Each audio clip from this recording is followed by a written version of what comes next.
আগামীকাল তার জানাজা অনুষ্ঠিত হবে, দাফন হবে। জানাজার জন্য আমরা স্থায়ী কমিটি সিদ্ধান্ত নিয়েছি যে আগামীকাল দুপুর 2টায় পার্লামেন্ট ভবনের দক্ষিণ প্লাজায় যে মাঠ এবং বাণিক মিয়া অ্যাভিনিউ এই পুরো অংশ জুড়ে আমাদের নেত্রীর জানাজা অনুষ্ঠিত হবে। এই জানাজা পড়াবেন আমাদের জাতীয় মসজিদের খতিব অর্থাৎ বাইতুল মুকাররমের খতিব। আর এই জানাজায় যে সঞ্চালন করবেন পুরো বিষয়টাকে যিনি সঞ্চালন করবেন তিনি হচ্ছে আমাদের জাতীয় স্থায়ী কমিটির সদস্য জনাব নজরুল ইসলাম খান।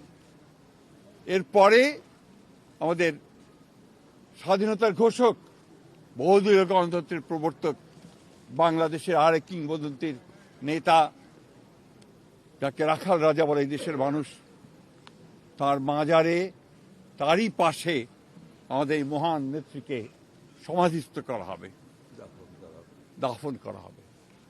আমরা সবাই অত্যন্ত শৃঙ্খলার সঙ্গে এই জানাজায় অংশগ্রহণ করব এবং যে শৃঙ্খলার মধ্যে কথা বলা হবে আমি বাংলাদেশের সকল স্তরের মানুষের কাছে অনুরোধ জানাবো আপনারা সেই শৃঙ্খলা মেনে অত্যন্ত সুশৃঙ্খলভাবে জানাজা পড়বেন এবং তারপরে তাকে দাফনের অংশগ্রহণ করবে, যাদের দায়িত্ব তারাই অংশগ্রহণ করবেন। অনুরোধ থাকবে আপনাদের কাছে যে আপনারা কেউ এই নিয়ম ভঙ্গ করে শুধুমাত্র ছবি তোলার জন্য সামনের দিকে এগিয়ে যাবেন না এবং ব্যাহত করবেন না এই পুরো কর্মসূচিকে।